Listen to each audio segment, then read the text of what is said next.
ఓం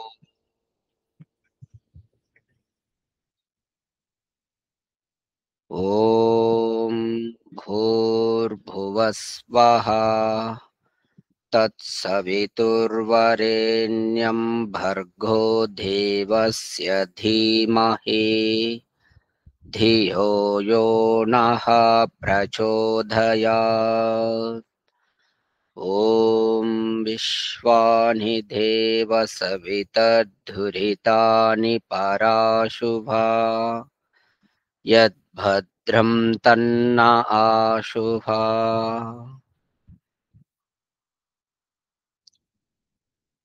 ఆధ్యాత్మిక ఉపనిషత్తుల సత్సంగానికి వచ్చినటువంటి భక్తులందరికీ హృదయపూర్వక నమస్తే.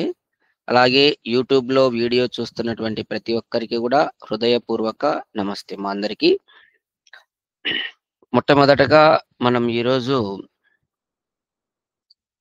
కొద్దిగా మనుషుల్లో కొన్ని విడిచిపెట్టవలసినటువంటి లక్షణాల గురించి తెలుసుకొని, ఆ తర్వాత భగవంతుని ప్రార్థనా మంత్రం ఒకటి, ఆ తర్వాత కఠోపనిషత్తు. మనకు ఋషులు, మహర్షులు, మునులు అందరూ కూడా విద్వాంసులు, అలాగే శాస్త్రము, ఇవన్నీ కూడా మనకు కొన్ని విషయాలను మీరు విడిచిపెట్టాలి, అవి చేయకూడదు అనేటివి కొన్ని తెలియజేశారు. అందులో ఇక్కడ 7 గురించి మనకు శాస్త్రం చెప్పింది. ఈ 7 మన దగ్గర ఉండకూడదు. ఈ 7 ఏంటో ఒకసారి అందరూ కూడా చూడండి. ఈ 7 వల్లనే మనిషి పాపంలో పడుతున్నాడు, పాపాలు చేస్తున్నాడు అని శాస్త్రం చెప్తుంది. ఫస్ట్‌ది దొంగలించడం, దొంగతనం చేయడం. అంటే అవతల వాళ్ళు సంపాదించినటువంటి ద్రవ్యములు గాని, పదార్థాలు గాని, డబ్బు గాని వాళ్ళకు హక్కు వాళ్ళకు తెలియకుండా తెచ్చుకోవడం. అదంతా కూడా దొంగతనమే. అది పాపానికి అది ఒక కారణం అన్నమాట. అదంతా పాపమే. దొంగతనం చేయడం అంతా పాపమే. తర్వాత వ్యభిచారం చేయడం. ఇది అందరికి తెలుసు. వ్యభిచారం గురించి మనం ఎక్కువ చెప్పాల్సిన అవసరం లే. ప్రతి ఒక్కరూ తమ యొక్క శీలత్వాన్ని కాపాడుకోవాలి. శీలత్వాన్ని పోగొట్టుకోకూడదు. పురుషులైనా, స్త్రీలైనా. పరపురుషులను తండ్రి, అన్న, తమ్ముడుగా, కొడుకుగా భావించాలి. స్త్రీలైతే. ఇక పురుషులైతే అక్క, చెల్లి, కూతురు, అమ్మ ఈ భావనతో జీవనం గడపాలి. ఇది రెండవది. వ్యభిచారం అనేది మహాపాపం. తర్వాత మూడవది బ్రాహ్మణుడిని, లేదంటే పండితుడు, విద్వాంసుడు, అలాగే శాస్త్రాన్ని చంపడం. చంపడం అంటే వాళ్ళను లెక్క చేయకుండా ఉండడం. ఇది కూడా పాపమే. ఇప్పుడు బ్రాహ్మణుడు మన మేలు కోరి చెప్తుంటాడు, విద్వాంసులు గాని, వాళ్ళకే ద్రోహం చేయడం అన్నమాట. ఇది కూడా మహాపాపం. తర్వాత భ్రూణ హత్య. భ్రూణ హత్య ఇది కూడా పాపం. భ్రూణ హత్య అంటే ఇప్పుడు కడుపులో బిడ్డ పడి ఉంటాది. అక్కడి నుంచే తీసేసుకుంటుంటారు. అది మహాపాపం. మాకొద్దు అని చెప్పేసి. అర్థమవుతుందా? చాలామంది ఈ మధ్య కాలంలో ఇవి ఎక్కువైనాయి భ్రూణ హత్యలు. గర్భం ధరించిన తర్వాత ఇంకా తీసేయకూడదు. మళ్ళీ ఏదన్నా ప్రాబ్లమ్ ఉంటే ఆ డాక్టర్ల సలహాల మేరకు తీసేపించుకోవాలి గానీ, ఊరికేనే తీసేపించుకోవద్దు. కొంతమంది టెస్టులు చేయించుకొని ఆడపిల్లని చెప్పేసి తర్వాత తీసేపియడము. ఇది మహాపాపం అన్నమాట. అలాగే మద్యపానం. మద్యపానము, తర్వాత ఈ సిగరెట్టు, ఆ నుంచి ఇంకా ఈ మధ్య కాలంలో గంజాయి. యువకులందరూ దీనికి బానిసైతున్నారు. మద్యపానానికి ఘోరమేంటంటే 10థ్, 8థ్, 9థ్ పిల్లలు గూడా మద్యపానం సేవిస్తున్నారు. సిగరెట్లు తాగుతున్నారు. ఘోరం. 10థ్ క్లాసు, 9థ్ క్లాస్, 8థ్ క్లాస్‌లో ఉండంగానే అలవాట్లు ఇవి జేసుకుంటున్నారింగ. ఎవరో వృద్ధులు, పెద్దోళ్ళు గాదు. యువకులు చదువుకునే బడికి బోయే యువకులు, కాలేజీలకు, బడిలకు పోయేటటువంటి యువకులు, చిన్న పిల్లలు ఈ సిగరెట్లు తాగేది, తర్వాత గంజాయి, ఇంకా ఈ హైదరాబాద్‌లో ఎక్కువుంది. గంజాయి విశాఖపట్నము ఆ ఏరియాలలో సిటీస్‌లో ఎక్కువుంది. ఇంకా పల్లెటూర్లలోకి రాలే. సిటీ ఏరియాలలో ఎక్కువైపోయింది. తర్వాత ఈ సారాయి. ఇది మహా పాపం. అలాగే పదే పదే చెడు పనులు చేయటం. మాటి మాటికి చెడ్డ పనులు జేస్తుంటాడు. ఒక చెడ్డ పని జేస్తాడు. మళ్ళీ పశ్చాత్తాపపడు. మళ్ళీ అదే జేస్తుంటాడు. మళ్ళీ మళ్ళీ జేస్తుంటాడు. మళ్ళీ మళ్ళీ జేస్తుంటాడనమాట. మాటి మాటికి జేస్తుంటాడు. తర్వాత ఏడవది అబద్ధం. అబద్ధం జెప్పడం గూడా మహాపాపమే. దయానంద మహర్షి రాశాడు. ఆ వ్యవహార బాణువులో రాశాడు. అబద్ధం మహాపాపం అని రాశాడు. ఈ అబద్ధాలు జెప్పేది అందరికీ కామన్ అయిపోయిందనమాట. కామన్ సింపుల్‌గా జెప్పేస్తుంటారంతా. చాలా అసలు అబద్ధం చెప్తే నిన్ను ఎవ్వరు నమ్మరు. లోకంలో నీ పరువు ప్రతిష్టలన్నీ గోవిందా. ఒక్కసారి నువ్వు అబద్ధం చెప్పి అవతల వాడికి దొరికావంటే ఇక నిన్ను జీవితంలో నమ్మడు ఏ వ్యక్తి. ఆ వ్యక్తి ఆ అబద్ధము చెప్పినటువంటి వ్యక్తి మళ్ళీ నిన్ను నమ్మడింక. నువ్వు నిజం జెప్పు తర్వాత. ఆ తర్వాత నిన్ను అతను నమ్మడింక. నీ నమ్మకాన్ని నువ్వే నాశనం జేసుకుంటారు. కాబట్టి అబద్ధం చెప్పడం అనేది మహాపాపం అది. అవతలోళ్ళను మోసం జేయడం అన్నమాట అది. అబద్ధం చెప్పినావంటే అవతలోళ్ళను మోసం జేస్తున్నావని. ఈ 7 బాగా ఆలోచించి ఈ 7 మన లోపల లేకుండా చేసుకోవాలి.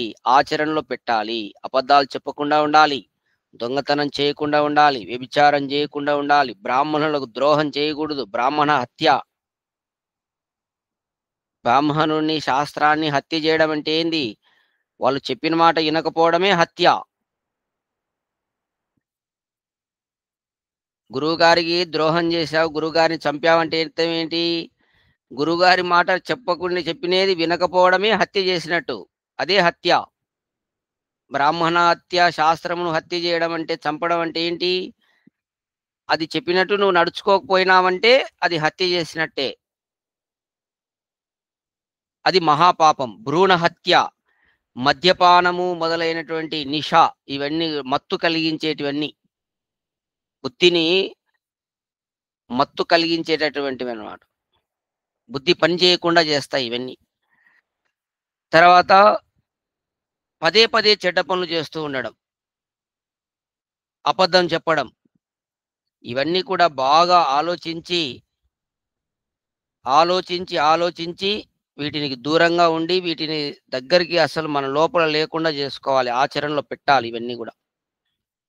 ఇది ఋగ్వేదంలో ఈ మంత్రం ఉంది. అలాగే నిరుక్తంలో గూడా ఆ ఋషి గూడా ఈ ఏడింటిని వదిలిపెట్టాలి. ఇవే పాపానికి మూలము. వీటి వల్లే పాపాత్ముడవుతున్నాడు. మనిషి పాపాత్ముడు ఈ ఏడింటి వల్ల అవుతున్నాడు. ఈ 7 నీ దగ్గర లేకపోతే నువ్వు పాపమే చేయవు ఇంగ అసలు. ఆస్కారం లేదు. కాబట్టి ప్రతి వ్యక్తి పాపాత్ముడు కాకుండా ఉండాలంటే ఈ 7 దీనిలనే మర్యాదలు అంటాడు పరమాత్ముడు. 7 మర్యాదలను మనం పాటించాలి. ఇవి మర్యాద. మనకు మర్యాదను పెంచేటటువంటివి. వీటికి దూరంగా ఉన్నంత కొద్దీ నీ మర్యాద పెరుగుతుంటది. కాబట్టి ఈ సప్తము ఈ ఏడింటిని మనము ఇవి వదులుకుంటే ముందు మనము పాపం అనేది మనం చేయకుండా ఉంటాము. పాపాత్ముడు కాకుండా ఉంటాడు. పాపాత్ముడయినాడా దుఃఖం అనుభవిస్తాడు అంతే. కాబట్టి అందరూ గూడా ఈ యొక్క సప్త ఏడింటిని దూరం జేసుకోవాలి. గుర్తుపెట్టుకోండి. తర్వాత ఒక మంత్రం గురించి తెలుసుకుందాం.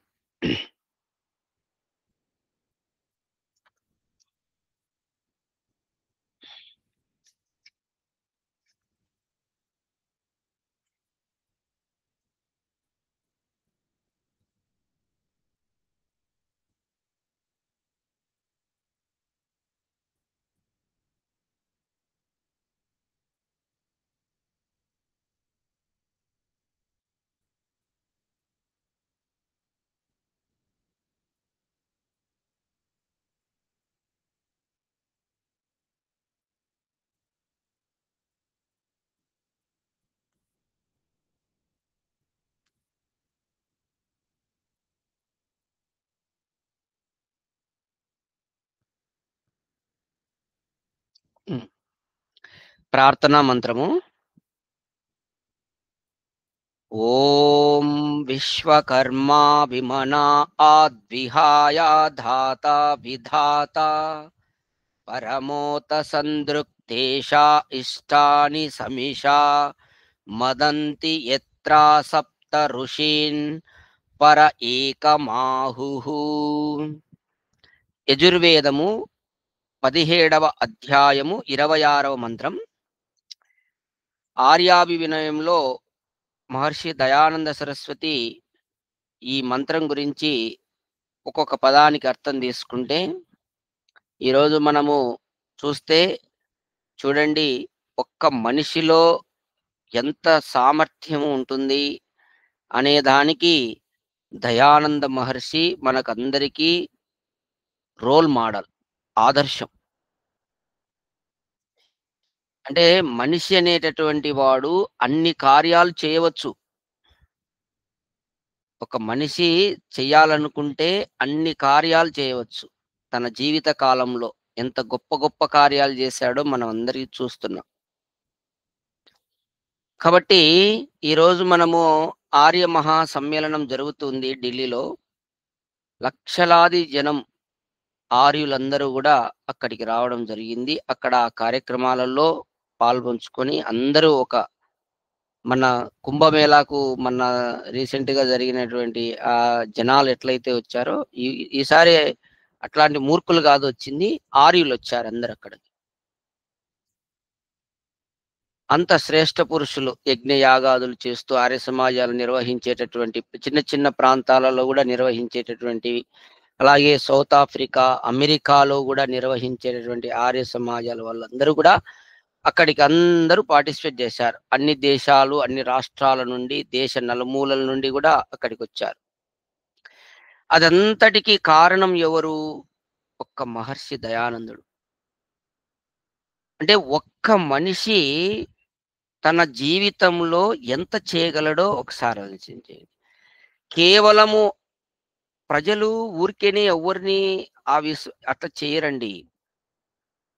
అందులో ఈ వేదము ఆధారంగా ఈ రూట్‌కు రావడం అంటే చాలా సాహసం ఇది.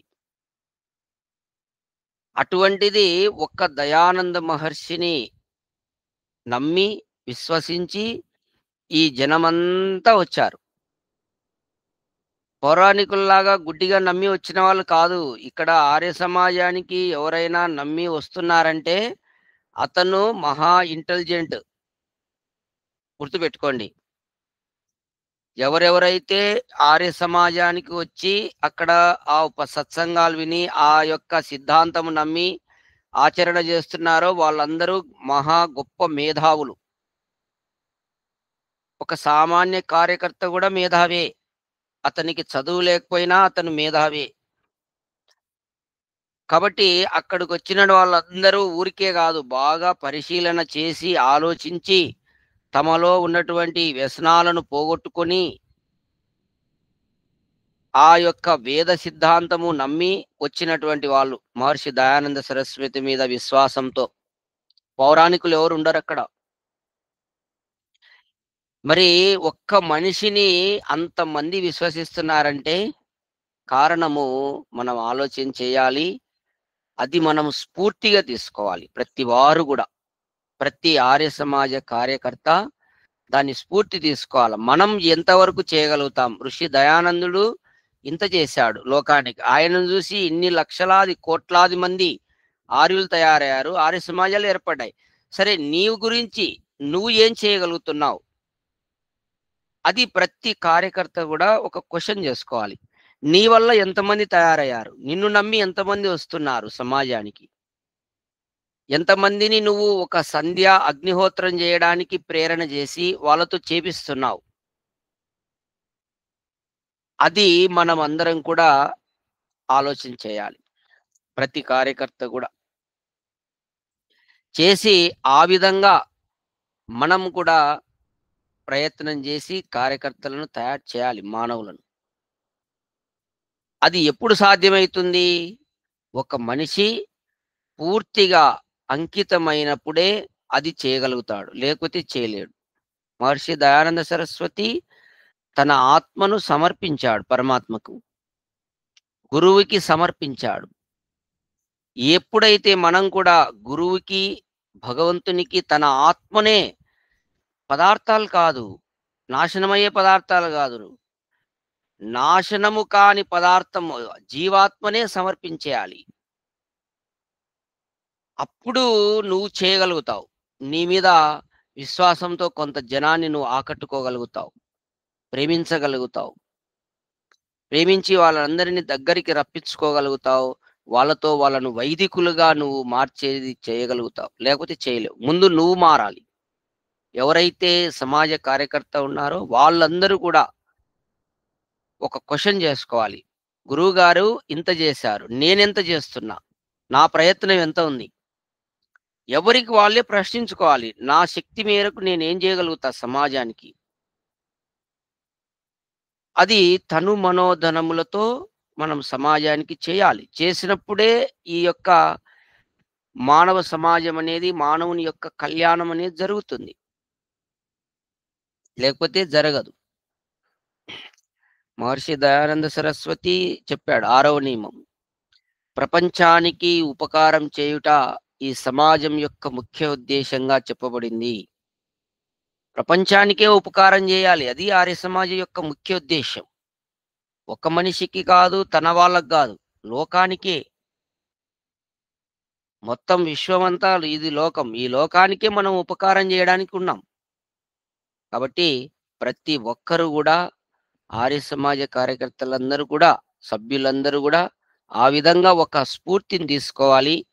తీసుకొని నిన్ను నువ్వు ప్రశ్నించుకోవాలి. నేను ఎంతవరకు దీంతో కరెక్ట్‌గా ఉన్నాను? ఈ సిద్ధాంతానికి నేను వ్యతిరేకంగా జీవిస్తున్నానా? వ్యతిరేకంగా జీవిస్తుంటే దాన్ని దూరం చేసుకో. అంకితమై నువ్వు ఎంతవరకు ఉన్నావు? ఎంత దగ్గరికి వచ్చావు?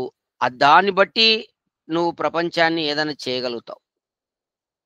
కాబట్టి ప్రతి కార్యకర్త కూడా మేలుకోవాలి. మేలుకొని ఆ విధంగా ముందుకొచ్చి సమాజాన్ని అంతా మనము, అంతా అంటే ఒక్కటేసారి ఎవరి చేత కాదు, మన శక్తి మేరకు మనం చేయాలి. వైదికులుగా చేయాలి. ప్రతి వారిని ఆర్యులుగా చేయాలి. కృణ్వంతో విశ్వమారి. మన ప్రయత్నం మనకుండాలి. ఎప్పుడు ప్రయత్నంలో నిరాశ చెందగొద్దు. ప్రయత్నంలో నిరాశ చెందితే ఏం రాదు. కాబట్టి ఆ విధంగా ముందుకు పోవాలి. ఇప్పుడు మనం చేసే ప్రయత్నం కూడా ఈ గూగుల్ మీట్ ద్వారా కూడా అదే ప్రయత్నమే. సత్సంగమం అన్నమాట. సత్సంగమం ఏర్పాటు చేసి దీన్ని రికార్డ్ చేసి యూట్యూబ్‌లో పెట్టడం. విన్న వాళ్ళందరూ కూడా ఆర్యులు కావాలి. అయినప్పుడే పరమాత్మ యొక్క సంతానం అవుతాం మనం. ఆర్యులు కానంత వరకు మనం పరమాత్మ సంతానం కాదు. ఆర్యః ఈశ్వరపుత్రాః అని పతంజలి మహర్షి మహాభాష్యంలో చెప్పాడు. ఆర్యుడంటే ఈశ్వరపుత్రుడు, భగవంతుని సంతానం. కాబట్టి మనం అందరం కూడా మిగతా మానవులను కూడా శ్రేష్ఠ మానవులుగా చేయడం మన బాధ్యత. ఆ ప్రయత్నం అనేది ఎప్పుడూ ఉండాలి. మనసులో అదే ఉండాలి. అదే ధ్యాస ఉండాలి. అయితే ఇప్పుడు కాలంలో చాలా స్వార్థపరులు ఎక్కువ ఉన్నారనుకోండి. ఎవరు కూడా తనకేంటి, తనకేం లాభం, ఇదే మనం ఏదైనా చెప్పినా నాకేమొస్తుంది? ఈ సంధ్య చేస్తే నాకేమొస్తుంది? యజ్ఞం చేస్తే అంటే కేవలం భౌతిక లాభం ఒక్కటే చూస్తున్నారు. మనం ఒకవేళ చెప్పడానికి పోయినప్పుడు చాలా చాలా మనం ఫేస్ చేయాల్సి వస్తుంది. ఒకప్పటిలాగా మనుష్య సమాజం ఇప్పుడు లేదు. వెంటనే లాభం రావాలి. వెంటనే ఇప్పుడు చెప్తే, ఇప్పుడు చేసి, ఇప్పుడే లాభం రావాలంటాడు. అన్నీ ప్రత్యక్షంగా కనపడాలంటాడు. కాబట్టి ఇటువంటి సమాజంలో ఉన్నారు. కానీ మన మాట ఎవరు వింటారని చూసుకొని వాళ్ళకు చెప్తూ రావాలి. మనకంటూ కొంతమంది ఉంటారు గదా! మన మాట వినేవాళ్ళు. ఓ 10 మందో, 15 మందో ఉంటారు గదా! లోకంలో. కనీసం వాళ్ళకన్నా చెప్తాలి. అందరికీ గాదు. అందరూ వినరనుకోండి. వినే వాళ్ళకన్నా చెప్తూ వాళ్ళను సంధ్యోపాసన, దేవయజ్ఞం వరకన్నా వాళ్ళకి పరిచయం జేయాలి.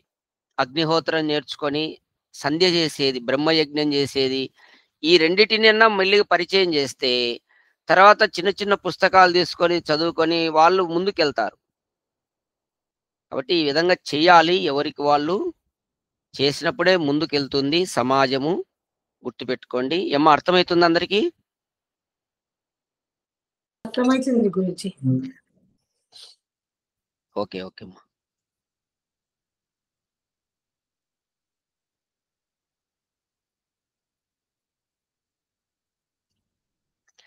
చూడండి, ఇక్కడ ఒక్కొక్క పదానికి మనం అర్థం తీసుకుంటే, విశ్వకర్మ అంటే సృష్టికర్త. విమన నానావిధ విజ్ఞానయుక్తుడు. విహాయ సర్వవ్యాపకుడు. ధాత సర్వాధారుడు. విధాత సర్వకర్త. సందృక్ సర్వద్రష్ట. పరహ సర్వోత్తముడు అయిన పరమేశ్వరుని ఏకం అద్వితీయుడుగా ఆహుహు చెప్పుదురు. చూడండి, ఇక్కడ ఏకం అంటే ఒక్కటే. అద్వితీయుడు అంటే ఏకం అనే పదానికి అర్థం ఏంటంటే అద్వితీయుడు అంటే ఇంకా రెండవ వాడు లేడు. అలాంటిది తత్వం ఈ ప్రపంచంలో పరమేశ్వర తత్వం లాంటిది ఇంకొకటి లేదు. ఇప్పుడు మనుషులు ఉన్నారు. ఈ మనిషిలాగానే ఇంకో మనిషి ఉంటాడు. దాదాపు 800 కోట్ల మంది మానవులు ఉన్నారు. అంటే మనలాగా ఇంకో మానవుడు ఉన్నాడు. ఆ మానవునికి కూడా ముక్కు ఇన్నే ఉంటుంది, కళ్ళు ఇన్నే ఉంటాయి, చెవులన్నీ అన్నీ అట్లే ఉంటాయి అన్నమాట. కానీ పరమేశ్వరు లాంటి వాళ్ళు ఇంకొకరు లేరు. ఏకం అది. ఏకం సద్విప్ర బహుదా వదంతి. పరమేశ్వర తత్వము ఒక్కటే. ఇంకా దానికి లాంటిది ఇంకోటి లేదు. పోల్చి చూసేది లేదు. అందుకే అది అద్వితీయుడు. ఆహుహు చెప్పుదురు. ఆత్ మరియు యత్ర ఎవనియందు సప్త ఋషులను పొంది ఇషా కోరికతో జీవులు సమ్మదంతి ఆనందమును అనుభవించునో ఉత మరియు తేషాం ఆ జీవులకు పరమా ఇష్టాని ఉత్తమ కోరికలను పరమేశ్వరుడు తీర్చును. చాలా విశిష్టమైనటువంటి అర్థం ఉందండి. అందరు కూడా బాగా గమనించాలి, శ్రద్ధగా వినాలి. దయానంద మహర్షి వ్యాఖ్యానము. ఓ సర్వజ్ఞ ప్రభు, పరమేశ్వరుని ఇక్కడ ఈ మంత్రంలో మొట్టమొదట సంబోధన ఏం చేస్తున్నాడంటే, ఓ సర్వజ్ఞ ప్రభు, సర్వజ్ఞుడైనటువంటి ఓ సామర్థ్యవంతుడైనటువంటి పరమేశ్వర, నీవు విశ్వానికి కర్తవు, వివిధ విజ్ఞానశాలివి. వివిధములంటే అనేక ప్రకారములుగా నీవు చాలా విజ్ఞానశాలివి. సర్వవ్యాపకుడవు, అంతటా వ్యాపించి ఉన్నవాడివి, సర్వవ్యాపకుడు. నిర్వికారుడవు, ఆకాశము వలె అక్షోభ్యుడవు. అంటే ఆకాశం ఎట్లయితే అంతటా మొత్తం ఉందో ఆ విధంగా నీవు అక్షోభ్యుడవు. జగదాధారుడవు, జగత్ ఉత్పాదకుడవు. ఈ జగత్తునికి ఆధారం నీవే. అలాగే జగత్తును ఉత్పాదం చేసినటువంటి వాడవు. సర్వోత్కృష్టుడవు, అన్నిటికంటే ఉత్కృష్టమైన వాడివి నీవే పరమాత్మ. ఇంకా పరమాత్మ సర్వోత్కృష్టుడు అన్నమాట. సర్వ పాప పుణ్య ద్రష్టవు. చూడండి, సర్వ పాప పుణ్య అంటే సర్వజీవులు చేసేటటువంటి పాప పుణ్యములను ద్రష్ట చూచువాడు. అట్టి నిన్ను భక్తితో విశ్వసించి సేవించువానికి, నిన్ను విడిచి అన్యుని సేవింపని వానికి ఇష్టమైన సుఖములను నొసంగుదువు. అండర్లైన్ చేసుకోండి, పాయింట్ రాసుకోండి. మనం ఎందుకు సత్సంగాలు వింటామంటే ఇట్లాంటి కీలకమైనటువంటి పాయింట్స్ అన్నమాట, మూలాలు. అవి మనం పట్టుకోవాలా, దాన్ని పట్టుకోవాలా గట్టిగా. ఇక్కడ అది చూడు, ఎంత మంచి పాయింట్ వచ్చింది చూడు. ఇప్పుడు ఈ చెప్పబడినటువంటి లక్షణాలు కలిగినటువంటి, విశేషమైన లక్షణాలు కలిగినటువంటి పరమేశ్వరుని ఎవరైతే భక్తితో విశ్వసించి సేవించువానికి, నిన్ను విడిచి అన్యుని సేవింపని వానికి, చూడండి ఇక్కడ 2 పాయింట్ రాశాడు. ఈ విధంగా సేవించేవానికి మరియు నిన్ను తప్ప ఇంకొకరిని సేవించని వానికి. నీ స్థానంలో ఎందుకు చెప్పాల్సి వచ్చింది చెప్పండి ఈ మాట? మహర్షి దయానంద సరస్వతి ఈ మాట ఎందుకు చెప్పాడు? రెస్పాండ్ కాండి అమ్మా. అంటే వేరే వాళ్ళు అజ్ఞానంతో పరమాత్ముని తప్ప ఇంకా వేరే వాళ్ళను ఉపాసించకూడదు అని రాసి. ఆహా, ఇక్కడ పాయింట్ ఏంటంటే, ముందు ఇలాంటి పరమాత్మను భక్తితో విశ్వసించి సేవించువానికి అని రాశాడు. అయిన తర్వాత మళ్ళీ ఏమంటున్నాడు దాని తర్వాత? నిన్ను విడిచి అన్యుని సేవింపని వానికి ఇష్ట సుఖములను నొసంగుదువు. అంటే విగ్రహాలను ఎవరిని పోల్చక ఏకేశ్వరోపాసన, ఒక పరమాత్మునే ఉపాసించిన వాళ్లకు సుఖం లభిస్తది అని అర్థం. కరెక్టే, ఓకే. కానీ ఆ పాయింట్ ఎందుకు రాశాడంటే, కొంతమంది ఏం చేస్తుంటారంటే, ఇక్కడ వేదంలో చెప్పబడినటువంటి పరమాత్మను విశ్వసిస్తుంటాడు. ఆ తర్వాత ఇంకా పక్కన కూడా ఒక కడుగు వేసింటారన్నమాట, 2 తిక్కలు పోతుంటారన్నమాట. ఇక్కడ మంచిదే అని చెప్తుంటాడు, అక్కడికి వెళ్తూ ఉంటాడు అన్నమాట. అక్కడికి వెళ్ళడం అంటే ఏంది? మళ్ళీ ఈ పౌరాణికంలో కూడా కొన్ని చేస్తుంటారు అన్నమాట. పౌరాణిక దేవాలయాలకు పోవడము, అక్కడ పోయి ముక్కోడాలు కూడా చేస్తున్నారండి. నేను చూశాను అటువంటి వాళ్ళు. అందుకే రాశాడు ఇక్కడ ఆ పాయింట్ అన్నమాట. అది అన్నమాట. ఆర్య సమాజంలోకి వచ్చి ఈ విధంగా వేదాలు చదువుకొని వేదం ప్రకారం ఈశ్వరుని ఉపాసన చేయకుండా అన్యులను కూడా మళ్ళీ ఆ పాత వాసనలు ఉంటాయి కదా, మళ్ళీ ఎక్కడో చోట దేలాన్ని పోవడము, మళ్ళీ అక్కడ పోయి ముక్కోవడం, ఇవన్నీ చేస్తున్నారు కొంతమంది. అందుకు ఇక్కడ ఆ పాయింట్ రాయడం జరిగింది. ఈ విధంగా సేవించువానికి మరియు నిన్ను విడిచి అన్యుని సేవింపని వానికి, అందుకే రాశాడు అదనమాట. అన్యులను సేవించని వానికి అంటే ఇంకా అది ఇందాక మన విజయమ్మ గారు చెప్పినట్టు, ఇంకా ఏకేశ్వరోపాసన ఒక్కటే చేసేటటువంటి వారికి మాత్రమే, ఇంకా రెండోది కాదు. అలాంటి వారికి ఇష్ట సుఖములను నొసంగుదువు. ఇష్ట సుఖాలు నొసంగుతాడు పరమాత్మ. అర్థమవుతుందా రామచంద్రారెడ్డి గారు? ఇప్పుడు ఇక్కడ అన్యుని సేవింపని వానికి అనేది ఎందుకు చెప్పాడంటే, ఇప్పుడు మీరు చంద్రశేఖర్ రెడ్డి గారు చూశారు, వారి యొక్క కుమారునికి వివాహము, ఆయన ఆర్య సమాజంకి వస్తున్నాడు, యజ్ఞాలు చేస్తున్నాడు, వింటున్నాడు, ప్రవచనాలు అన్నీ చేస్తున్నాడు. మళ్ళీ ఏమైంది? మళ్ళీ పౌరాణిక కార్యక్రమ పద్ధతిలో వివాహం చేశాడు. అంటే ఇక్కడ అదే అన్నమాట. అంటే పరమాత్మ యందు విశ్వాసం లేదు అతనికి. లేకపోవడం వల్ల ఏమైంది? పక్క కాలు వేశాడు, పౌరాణిక బ్రాహ్మణులతో వివాహం చేశాడు. అంటే ఏంటి? అదే అన్నమాట. అన్యుని అంటే వాళ్ళకు దీని మీద పూర్తి విశ్వాసం లేదు, పక్కకు అడిగేశాడు. ఈరోజు చాలా మంది, కొంతమంది ఈ ఢిల్లీలో కూడా ఉన్నారు, ఆర్య మహాసమ్మేళనానికి వెళ్ళారు. వెళ్ళి అక్కడ ఏం చేస్తున్నారు తెలుసా? ఈ ప్రోగ్రాం అయిన తర్వాత మధ్యలో ఖాళీ ఉంటే అక్కడక్కడ గుళ్ళు గోపురాలు ఉంటే క్షేత్రాలన్నీ తిరుగుతున్నారు. ఆడిపోయినాక ఊరికి ఉండదు నీ మనసు. నువ్వు పాత తింటాదే వాసన బలంగా గుంజుతుంది. మళ్ళా చేతులెత్తి ఆడ ముక్కుతుంటారు కొంతమంది. గట్టిగా ఉండే వాళ్ళైతే వాళ్ళు చూసి ఊరికే చూస్తారు కానీ ఏం ముక్కోరు అక్కడ దేవుణ్ణి. రోంత అటో ఇటో ఉంటాడు చూడు, వాడు మళ్ళా కాళ్ళు ముక్కి ఎవరు చూడనప్పుడు ఆడ ముక్కిపోతుంటాడు అనమాట. దొంగగా ముక్కుకుంటుంటాడు. ఎందుకంటే వాడి భయం, ఆడ ముక్కకపోతే ఏమన్నా అవుతుందేమో, అంత దూరం వచ్చావు, ఆ దేవుడు మళ్ళా నిన్ను ఏమన్నా శిక్షిస్తాడేమో ముక్కకుంటే అని అక్కడ మళ్ళా ముక్కడం. ఇట్లాంటి ఈ ఈ బ్యాచ్ కోసమే ఇది. ఈ పదం ఎందుకు వాడంటే ఇటువంటి బ్యాచ్ ఉంది కొంత. పూర్తిగా విశ్వసించకుండా కొద్ది కొద్దిగా విశ్వసించే బ్యాచ్ ఏదైతే ఉందో వాళ్ళ కోసం ఈ పదం రాశాడు. అర్థమవుతుందా? అట్లా కాదు గురూజీ, ఉమ్, మనలను దేవుడు ఎప్పటికైనా గాని శిక్షించాడు కదా అనే నమ్మకం లేదు మానవులకు.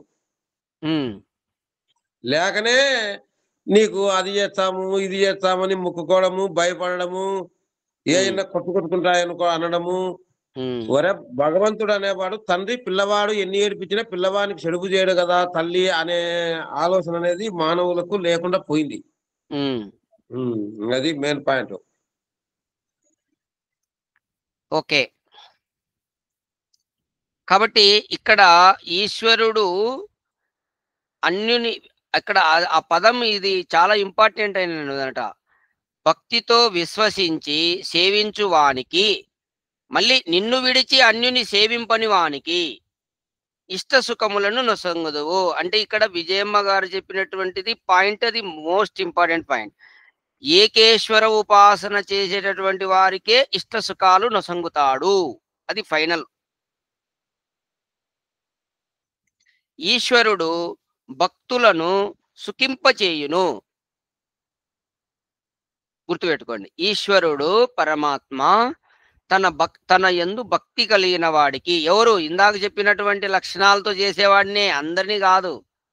భక్తులంటే వీళ్ళందరూ భక్తుల కిందకి వస్తారు. లోకమంతా భక్తులే ఉండేది, అంతా భక్తులే. అడ్డనామాలు, నిలువునామాలు, రకరకాల నామాలు, టోపీలు, వాళ్ళు కూడా టోపీలు పెట్టుకొని భక్తులమే అంటారు. అందరూ భక్తులు ఎట్లయితారు? వేదం తెలుసుకొని ఈశ్వర లక్షణాలు తెలుసుకున్న వాడే భక్తుడు. కాబట్టి ఇక్కడ ఆ పాయింట్ వాళ్ళు కూడా తీసుకుంటారు. మేము కూడా భక్తులమే కదా, మమ్మల్ని కూడా సుఖింపజేస్తాడులే అనుకుంటున్నారేమో. అట్లా చేయుడు. నువ్వు నానా ఇక్కడ అదే అనమాట, అన్యుని సేవింపని వానికంటే అదే అనమాట. ఇక్కడ అన్యుడు ఎవరు? ఇప్పుడు ఉదాహరణకు క్రిస్టియన్స్, వాళ్ళు ఎవరు సేవిస్తున్నారు? యేసు ప్రభుని సేవిస్తున్నారు. అది ఈశ్వరుడా చెప్పండి? కాదు. కాదు.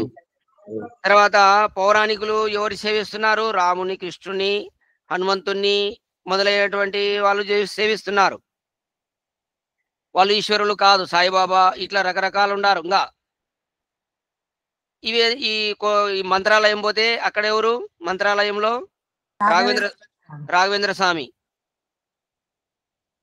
ఈ విధంగా ఇంకా రకరకాలు చాలా చాలా ఉన్నాయి. ఇదే అనమాట, అన్యుని సేవింపకుండా ఉండడం అంటే అదే అనమాట. మనం ఇతరులను దైవంగా మనం చూడకూడదు, ఇంకా అంతే. వాళ్ళు ఎవరు అనేది మనం తెలుసుకోవాలి, అంతే. దైవం అంటే ఒక్కటే, సృష్టికంతా ఒక్కటే దైవం. దాన్నే తెలుసుకోవాలి, విశేషించి తెలుసుకోవాలి. ఆ దైవం ఎన్ని లక్షణాలు కలిగి ఉంది, ఎంత విశేషంగా ఉంది, ఎన్ని గుణాలు ఉన్నాయి పరమాత్మకు, అది మనం తెలుసుకుంటూ ఉండాలి. అదే భక్తి. అటువంటి భక్తునికి పరమాత్మ ఏం చేస్తాడు? సుఖింపచేయును, వాణ్ణి సుఖ పెడతాడు పరమాత్మ. ఆ భక్తునికి, అటువంటి భక్తునికి సుఖ పెడతాడు, అందరికి కాదు. భక్తులు అతనిలో ఆనందింతురు. ఆ భక్తులు ఉంటారే, ఆ భగవంతునిలో ఆనందంలో ఉంటారు. ఆ భక్తులు ఎవరు? ఈ లక్షణాలు తెలుసుకున్నటువంటి భక్తులు ఆనందంలో ఉంటారు నిరంతరం. వాళ్ళు అతనిలోనే ఉండి దుఃఖములు పాలు కారు. చూడండి, ఇది ఎంత ఈరోజు మంచి విషయాలండి ఇవన్నీ కూడా. మీరు సత్సంగమంలో ఇంత బలం ఉంటుంది మీకు తెలియదు. సత్సంగమం పాటించడం వలన ఆరోగ్యం లభిస్తుంది, మానసికంగా శారీరకంగా ఆత్మపరంగా బలవంతులైతారు, ఆరోగ్యవంతులైతారు. సత్సంగంలో ఉన్నంత బలం దేంట్లో లేదండి. చాలా మహిమ కలిగినది సత్సంగం. కాబట్టి ఇక్కడ ఈ విషయాన్ని చెప్తున్నాడు. పరమాత్ముడు ఏమంటున్నాడంటే, ఎవరైతే అటువంటి నా నిజమైనటువంటి భక్తులు ఎవరైతే ఉంటారో వారికి ఎన్నడూ కూడా వాళ్ళు దుఃఖముల పాలు కారు. వాళ్ళకు దుఃఖాలు రావు అసలు. పరమేశ్వరుడు అద్వితీయుడు. ఇందాక మనం చెప్పుకున్నాం ఒక్కడే అని. రెండవది అటువంటిది లేనివాడు అన్నమాట. తనలాంటిది ఇంకొకటి లేనివాడు కాబట్టి అద్వితీయుడు. అతని సామర్థ్యం వలన లోకములు, పంచ ప్రాణములు, అంతఃకరణం, జీవుడు అన్నియు ప్రళయ విషయకములై కారణభూతములై ఉండును. చూడండి, భగవంతుని యొక్క సామర్థ్యం వలన ఇక్కడ ప్రళయం అనేటటువంటి విషయం కూడా వచ్చింది. ప్రళయంలో ఇవన్నీ కారణ రూపంలో ఉంటాయంట. మొత్తం గుర్తుపెట్టుకోండి, ఇది అండర్లైన్ చేసుకొని పాయింట్. ఎన్ని అండర్లైన్ పాయింట్స్ ఉన్నాయో చూడండి. చాలా మంది మీకు ప్రళయంలో ఎట్లా ఉంటుంది ఇదంతా సృష్టి అంతా అని ప్రశ్న అడిగినారనుకోండి, అప్పుడు మీరు చెప్పాలి సమాధానం. ప్రళయంలో ఇదంతా కూడా కారణ రూపంలోకి వెళ్తుంది. జీవుడు తన కారణ రూపంలో ఎట్లయితే ఉంటాడో అట్లే ఉంటాడు. ప్రకృతి కారణ రూపంలోకి వస్తుంది. మొత్తం ఇక్కడ పంచ ప్రాణాలు గాని, లోకాలు గాని, జీవుడు గాని, అంతఃకరణం అన్ని కూడా కారణభూతములై ఉండును. పరమేశ్వరుడు సదా నిర్వికారుడై ఉండును. కానీ పరమేశ్వరుడు నిర్వికారుడు. ఇట్లా జీవుడు ప్రకృతిలాగా వికారం అనేది పరమేశ్వరునికి లేదు. అతను ఎప్పుడు ఒకే రకంగా ఉంటాడు. ఇప్పుడు ఇవన్నీ ఇప్పుడు ఏమైనాయి, సృష్టిలో ప్రకృతి వికారం చెందింది, సూక్ష్మం నుండి స్థూలమైంది. జీవుడు శరీరాలు మారుతూ పుడుతున్నాడు, చస్తున్నాడు, వికారం చెందుతున్నాడు. కానీ పరమేశ్వరుడు నిర్వికారుడు. ఎప్పుడు ఇలా ఉండదు, జీవుల్లాగా ప్రకృతిలాగా ఉండదు, ఒకే రకంగా ఉంటాడు. ప్రళయంలో ఎట్లుంటాడో సృష్టిలో అట్లే ఉంటాడు, నిర్వికారుడు. ఏ విధమైనటువంటి వికారము పరమేశ్వరంలో ఉండదు. వికారం అంటే మార్పు చేర్పులు ఏముండవు. ఇంకా పెరగడము, తగ్గడము, కోపము ఇట్లా ఏముండవు. ఇవన్నీ సుఖము, దుఃఖం ఏ వికారాలు ఉండవు అతనికి. రాగము, ద్వేషము ఇవన్నీ జీవులకు ప్రకృతిలో ఈ వికారాలు ఉంటాయి. పుట్టడం, చావడం ఇట్లాంటివన్నీ ప్రకృతికి జీవులకే సంబంధం. పరమేశ్వరుడు నిర్వికారుడు. ప్రళయంలో అయినా ఒకే రకంగా ఉంటాడు, సృష్టిలో అయినా ఒకే రకంగా ఉంటాడు. ఎప్పటికీ ఒకే రకమైన దాన్ని నిర్వికారము. అతనిని ఉపాసించియే మనము సుఖింతుము. ఫైనల్ గా మహర్షి దయానంద సరస్వతి ఏమంటున్నాడు? అతన్ని ఉపాసించియే, ఇట్లా నిర్వికారుడు, ప్రళయ అలాగే సృష్టికర్త, విజ్ఞానశీలి, సర్వజ్ఞుడు, సర్వద్రష్ట, సర్వ పాప పుణ్యములను అన్నిటినీ చూచువాడు, అన్నిటికీ కర్మఫల ప్రదాత అని విశేషంగా ఇన్ని లక్షణాలను తెలుసుకున్న తర్వాత అద్వితీయుడు, అలాంటి తన భక్తులకు సుఖమును ఇచ్చువాడు, తర్వాత తన భక్తులకు దుఃఖం దూరం చేయవాడు, ఇటువంటి పరమాత్మను ఎవరైతే ఉపాసిస్తారో, అతన్ని తప్ప ఇంకొకరిని ఉపాసించకుండా అతన్నే ఉపాసిస్తారో అటువంటి వారికి సుఖమును ప్రదానం చేయును అని స్పష్టంగా చెప్తున్నాడు.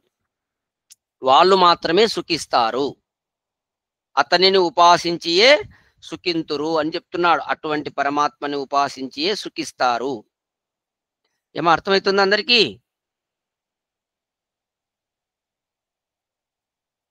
ఓకే ఓకేమ్మా, వెరీ గుడ్. ఈ కొంచెం వివరంగా చెప్తున్నాం కాబట్టి కొద్దిగా సమయం పడుతుంది. ఓపికగా అందరూ వినాలి. భగవంతుని గురించి ఎంతసేపైనా మనం వింటుండాల్సిందేమా. అంత మన దగ్గర ఏ సబ్జెక్ట్ ఉండదు, అంత పరమాత్మదే సబ్జెక్ట్. అంతా మందే ఉంటుంది, ఏముండదు సబ్జెక్ట్. ఎప్పుడు కూడా మనుషులను పొగడుకోవద్దు, పరమాత్మనే పొగడాలి. మనిషి వీడు ఎట్లా వాడు ఇట్లా అనేది ఎక్కువసేపు ఉండదు. మనిషి ఎంత గొప్ప అండి, ఏం గొప్ప? నీకు భగవంతుడి శరీరం ఇవ్వకపోతే నువ్వు ఏం గొప్ప చెప్పండి? నువ్వు తయారు చేసుకున్నావా ఏమన్నా? నీ కాలు ముక్కు చేయి ఇట్టనే ఉండాలని నువ్వు తయారు చేసుకుంటే చాలా అందంగా తయారు చేసుకుంటావు. ఎంత అందం అంటే అంత అందంగా. నువ్వు చేసుకోలే ఇది. ఈశ్వరుడు తయారు చేసి ఇచ్చాడు. నీ ముక్కు ఇట్నే ఉండాలా, నీ కళ్ళు ఇట్నే ఉండాలా, నీ నోరు ఇట్నే ఉండాలా అని. రైట్ మా. తర్వాత కఠోపనిషత్తులో ఎంతవరకు వచ్చాం ఒక్కసారి చెప్పండి. ఎవరైనా మేధావులు ఉంటే చెప్పండి. నమస్తే గురూజీ. నమస్తే అమ్మా. నచికేతుడు యమాచార్యుని దగ్గరికి వెళ్తారు. ఆ తర్వాత 3 రోజులు అక్కడే ఉంటాడు. అప్పుడు యమాచార్యుడు అక్కడ ఉండడు కాబట్టి ఆ యమాచార్యుని ఆశ్రమంలోనే ఉంటాడు. వచ్చిన తర్వాత ఇంకా నచికేతునికి అన్ని వివరాలు తెలుసుకుంటాడు. తెలుసుకునే వరకు కూడా ఏమి పచ్చి మంచినీళ్ళు కూడా ఏం తీసుకోకుండా అలాగే అన్ని విన్న తర్వాతనే ఒప్పుకుంటాడు అన్నట్టు. అప్పుడు యమాచార్యుడు అతనికి చెప్పడానికి సిద్ధంగా ఉంటాడు. అర్థం చేసుకున్నారు. చాలా చాలా గ్రేట్ మనం అసలు. అట్లా ఉండాలి నిజంగా. నేను ఆ పదం ఉపయోగించినందుకు నాకు ఆనందంగా ఉంది. మేధావులు చెప్పండి అంటే చెప్పినందుకు. అలా సబ్జెక్టు పాఠం అనేది మనము గుర్తు పెట్టుకోవాలమ్మా. చాలా కరెక్ట్ గా అంతవరకు అది కూడా వివరంగా చెప్పింది. చూడండి తర్వాత ఈరోజు శ్లోకం ద్వారా వైశ్వానరః ప్రవిశ తితిదిర్ బ్రాహ్మణో గృహాన్ తస్సైతాం శాంతిం కుర్వంతి హర వైవస్వతోదకం. ఇక్కడ ఒక్కో పదం అర్థం తీసుకుంటే వైవస్వత అంటే వివస్వంతుని పుత్రుడవగు ఓ యమ, గృహాన్ గృహమును, వైశ్వానరః అగ్ని వంటి తేజస్వియు, బ్రహ్మవర్చస్వియు అగు బ్రాహ్మణః బ్రాహ్మణుడు, బ్రహ్మవంశజుడు. ఈ పదాలు అందరూ కూడా బాగా గుర్తుపెట్టుకోవాలి. ఇక్కడ బ్రాహ్మణునికి ఎంతెంత మంచి పదాలు ఉపయోగిస్తున్నాడు చూడండి. అగ్ని వంటి తేజస్వి, బ్రహ్మవర్చస్వి అని చెప్తున్నాడు. అతిథి అతిథిగా, ప్రవిశతి ప్రవేశించి ఉన్నాడు, తస్య అతనికి, ఏతాం ఈ, శాంతిం సత్కార రూప శాంతిని, కుర్వంతి చేయుదురు, ఉదకం జలమును, హర ఆ అతిథికి అందజేయుము. ఇవి ఒక్కొక్క పదానికి అర్థం తీసుకుంటే తర్వాత భావం చూడండి. మృత్యువు యముడు అను నామములు గల ఆ మహానుభావుడు వివస్వంతుని పుత్రుడనియు, ఆశ్రమవాసులు ప్రయోగించిన వైవస్వత శబ్దమును బట్టి తెలియచున్నది. ఇక్కడ ఆ యమాచార్యుడు అనేటటువంటి వ్యక్తి, ఆ యొక్క మహాపురుషుడు, ఆ ఋషి, ఆ గురువు ఎవరి పుత్రుడంటే వివస్వంతుడు అనేది ఇక్కడ వాళ్ళు ప్రయోగించిన పదాలను బట్టి మనం తెలుసుకోవాలా అనే విధంగా తెలియజేస్తుంది. అక్కడ అతన్ని వైవస్వత అనే శబ్దంతో ఉపయోగించినారంట. వైవస్వత పుత్రుడు అనేటటువంటి దాంతో అంటే అర్థం ఏంటి? వివస్వంతుడు అనేటటువంటి తండ్రికి పుట్టినటువంటి వ్యక్తి అని మనకు ఇక్కడ అర్థమవుతున్నది. తర్వాత యమ ఆచార్య, మీరు లేని సమయమున మన ఇంటికి ఒక అతిథి వచ్చి ఉన్నాడు. అతడు చూచుటకు అగ్నిదేవుడు మూర్తీభవించి ప్రత్యక్షమైనట్లు తేజస్వి అయి ఉన్నాడు. అగ్ని చాలా మీరు అగ్నిహోత్రం చేసేటప్పుడు చూడండి ఎంత తేజస్సు, కాంతి, ఎంత లైటు ఎట్లుంటుందో చూడండి. అట్లా అగ్నిదేవుడు మూర్తీభవించి ప్రత్యక్షమైనట్లుగా అంత తేజస్వి అయి ఉన్నాడు. ఎవరు? నచికేతుడు. అతని ముఖము చూస్తుంటే అంత కాంతిగా ఉంది. అంతేగాక బ్రహ్మ తేజస్సు అతని వదనమున కాంతులు ఈనుచున్నది. అతని ముఖములో ఆ బ్రహ్మ తేజస్సు అంటే ఇక్కడ బ్రహ్మచర్యము అతను బ్రహ్మచారి కదా, గురుకులంలోంచి వచ్చాడు.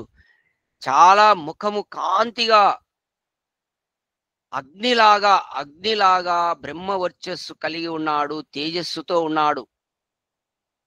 3 దినములైనది అతిథిగా వచ్చి ఏమియు గ్రహింపక మీ రాకను నిరీక్షించుచున్నాడు. 3 దినములైంది వచ్చి అతను, కానీ ఏమి తీసుకోవడంలే. మీరు రావాలా, నేను తీసుకోవాలి, ఆ తర్వాతే అతనికి ఒప్పజెప్పిన తర్వాతే ఈ కార్యక్రమం అని చెప్పి ఏమి గ్రహించడం లేదు. అతిథిగా ఇంటికి కరుదించిన వారిని ఆర్ఘ్యపాధ్యాది సత్కారములతో సత్కరింతురు కదా.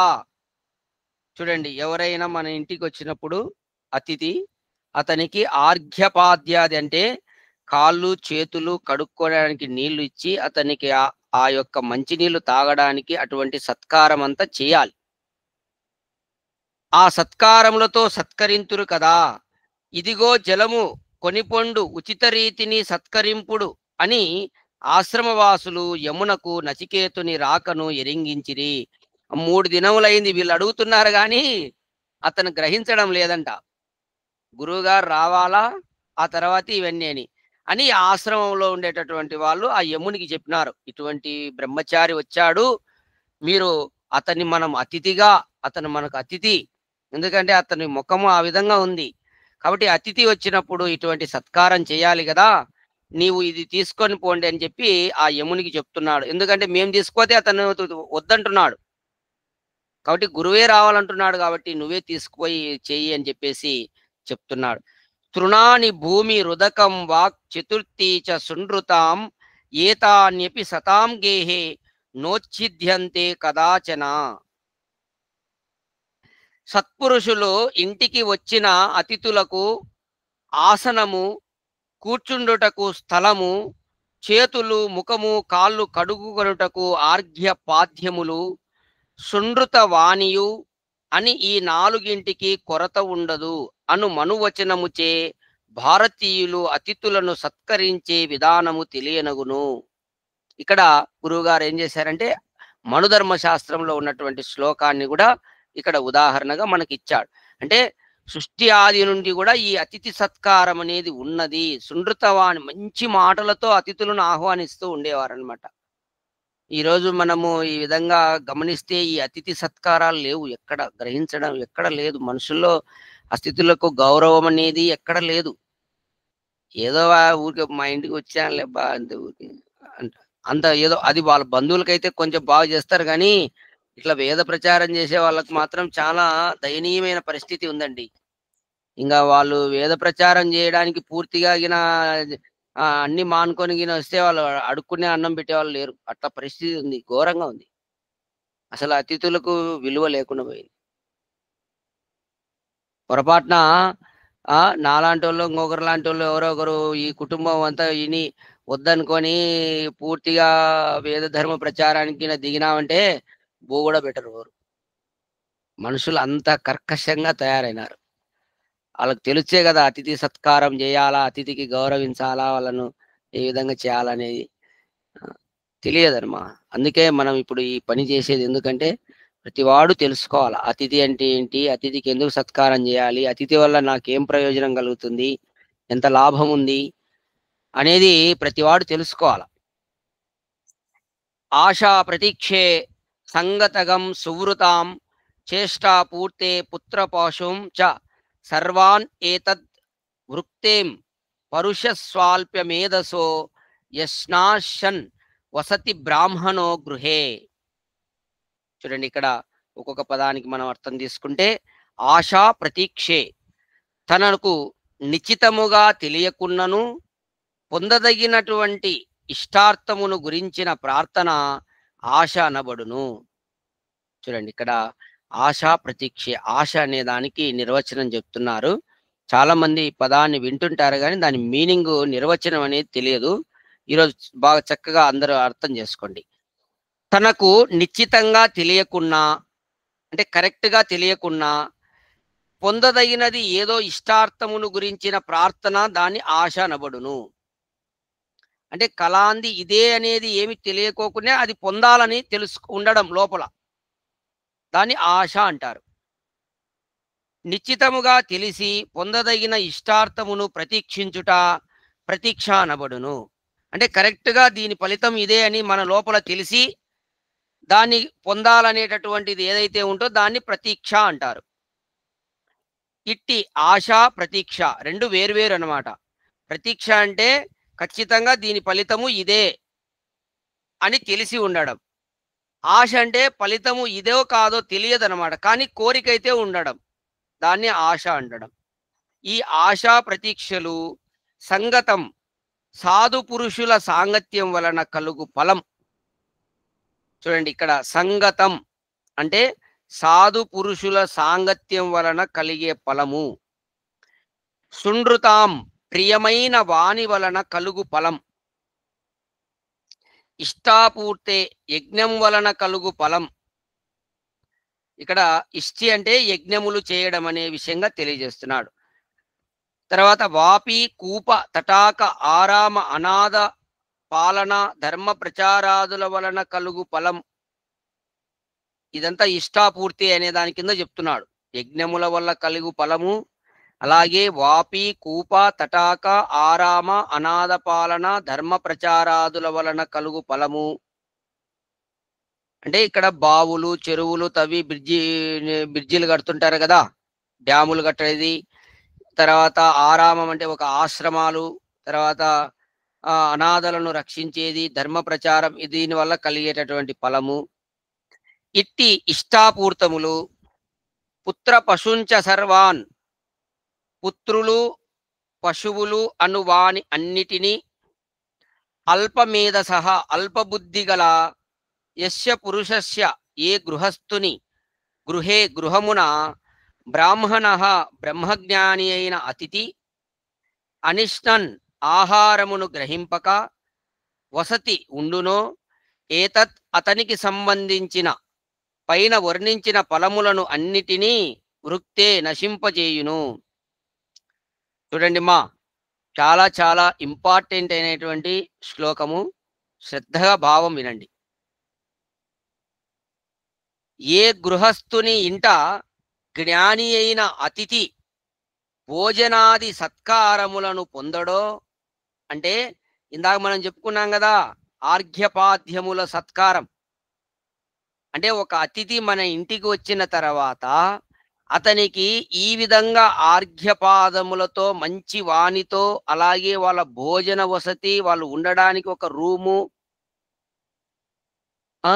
తర్వాత వాళ్ళు విశ్రాంతి తీసుకోవడానికి ఒక ఆసనము, ఇటువంటి అతిథి సత్కారము లభించదో, అంటే ఆ అతిథి భోజనాది సత్కారములను పొందడో, ఆ గృహస్థునకు ఆశ అంటే ఇందాక చెప్పుకున్నాం కదా, వాని లోపల ఏదైనా ఆశ ఉంటే ప్రతీక్ష, సత్సాంగత్యము, సునృతవాణి, యజ్ఞాది శ్రోతకర్మలు, ఆరామాది స్మార్తకర్మలు, సంతానము, పశువులు అనువాని వల్ల కలుగు ఫలములన్నీయు నశించును. నువ్వు అతిథి సత్కారము చేయకపోతే ఇవన్నీ చేసినా గాని దాని ఫలము నీకు రాదు, నశిస్తుంది. నువ్వు చేసినా గాని ఈ ఫలము నువ్వు పొందలేవు. నువ్వు యజ్ఞం చేశావు, తర్వాత గొప్ప గొప్ప అనాథాశ్రమాలు కట్టి అన్ని చేస్తున్నావు, కానీ ఇవన్నీ నువ్వు ఎన్ని చేసినా కానీ అతిథికి నువ్వు సత్కారం అనేది జరగకపోతే ఇవన్నీ నశిస్తాయి. దీని ఫలమంతా నశిస్తుంది నీకు. చూడండి ఎంతటి గొప్ప విషయం చూడండి ఇక్కడ. అంటే అతిథి అనేటటువంటి వ్యక్తికి ఎంత గౌరవం, ఎంత ఉంది సేవ చేయాల్సినది. అంటే ఇక్కడ ఇంకా ఒక్క మాటలో చెప్పాలంటే మనము చేసేటటువంటి అన్ని శుభకర్మలు నశించుతాయి. అతిథికి మనం ఈ విధంగా సేవ చేయకపోతే, అంటే అతనికి ఇవ్వాల్సినటువంటి ఆ మర్యాద ఇవ్వకపోతే, మన ఇంటికి వచ్చినప్పుడు ఒక అతిథి ఆ విధంగా మర్యాద చేయాలి. అతని బాగా మంచి మాటలు మాట్లాడాలి అతనితో. సునృతవాణి, ప్రియమైనటువంటి వాక్కు, అతన్ని మాటలతో కూడా హర్ట్ చేయకూడదు. అందుకు అక్కడ సునృతవాణి అని చెప్పడం. మాటలతో కూడా హర్ట్ చేసినా అతిథి దెంకొని పోతాడు. ఇంట్లో ఎంతో మర్యాదగా మాట్లాడితే ఉంటారు ఎవరైనా. అమర్యాదగా మాట్లాడుతుంటే ఎంతసేపు ఉంటారు? 2 మాటలు మాట్లాడితేనే వీడు పనికి మాలని పోతారు. ఏమ్మా అర్థమవుతుందా?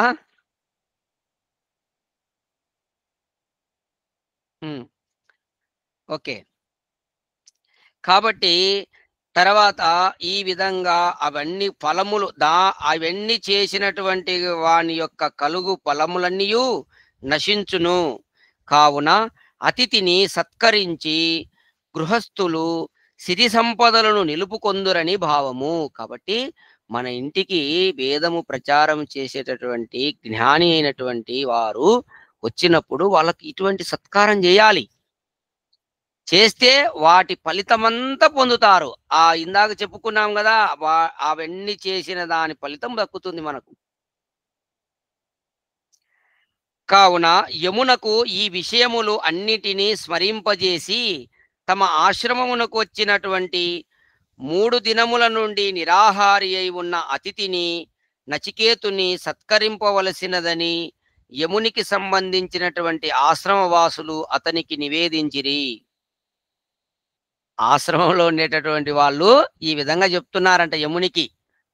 అతను మన ఇంటికి వచ్చి ఇక్కడికి వచ్చి 3 రోజులైంది, భోజనం తినలే, ఏం గ్రహించలే.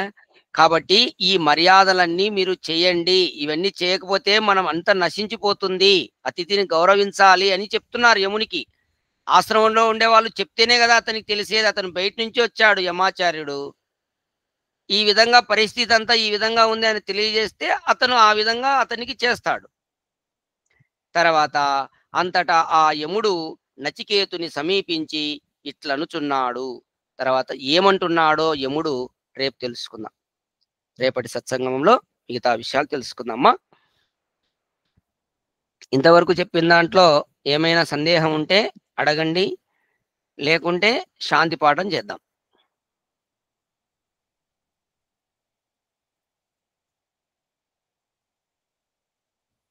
ఏం లేవు కదమ్మా? లేదు గురూజీ, అది అర్థమైంది. సరే సరే అమ్మా. తర్వాత అందరు కళ్ళు మూసుకోండి, నిటారు కూర్చోండి. భగవంతుని ప్రార్థన, శాంతి పాఠం. ఓం అసతో మా సద్గమయా తమసో మా జ్యోతిర్గమయా మృత్యోర్మా అమృతంగమయా. ఓం శాంతి శాంతి శాంతి. అందరికీ నమస్తే. గురూజీ నమస్తే, ధన్యవాదములు. ఓం నమస్తే. నమస్తే, ధన్యవాదాలు. నమస్తే నమస్తే నమస్తే నమస్తే అందరికి నమస్తే.